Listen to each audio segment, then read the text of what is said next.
painless for you today, right? So you got me for an hour and 15 minutes. We're finishing up chapter 12, and I wanted to make it a little bit fun. So today we're doing group exercises, all right?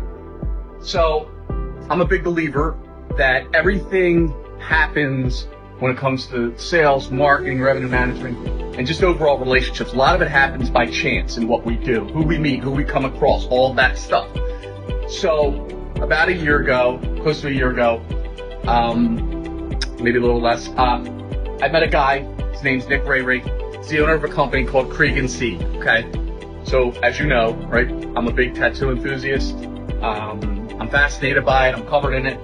Guy walks in, same thing.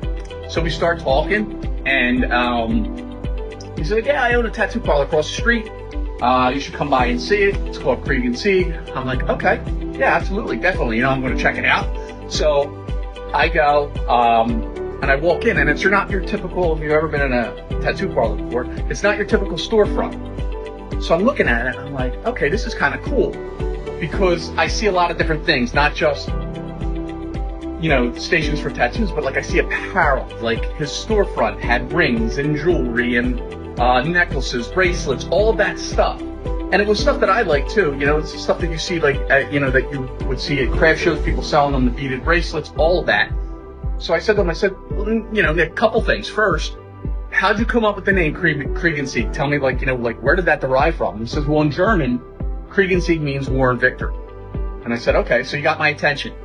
He says, well, every day, right, we go through wars and victories. It's what you choose to do with it and, you know, take it from there. So I'm like, I'm blown away, right? Because I consider myself a guy who likes inspiration, who reads, who writes, all that stuff.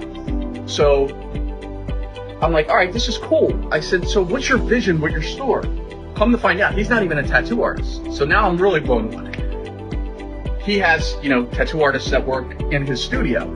But the cool thing was that his vision is to take the jewelry that is inspired by these artists that he, you know, works with, and kind of expand them into retail one day, where, you know, they can be sold in affordable places like the TJ Maxx's and the Marshalls and the Targets of the world.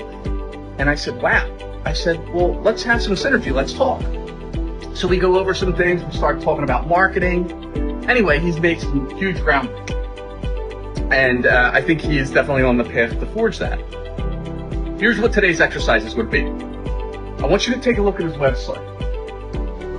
I'll give some big props to my company for designing or upgrading, but not just that. But take a look at his website. Take a look at some of the things. Read what it's about. And what I want you to do is, if you were Nick and you were the owner of Krieg & C, how would you get into a retail store? How would you market? Not just maybe the tattoo end of it, because that's a separate entity, but how would you get his rings? How would you get his bracelets? How would you get his necklaces? How would you get the artist's apparel, even his sweatshirts, his hats, his beans, all that stuff, into a retail store if it was your company? I think that you guys could come up with some creative things, and I'm sure, you know, for this project, or this purpose, this discussion, it would actually probably be kind of cool to hear what your thoughts are as your generation. So let's have some fun with it. Let's take some time. Let's get into our groups, and then let's see what you come up with. All right? Let's go.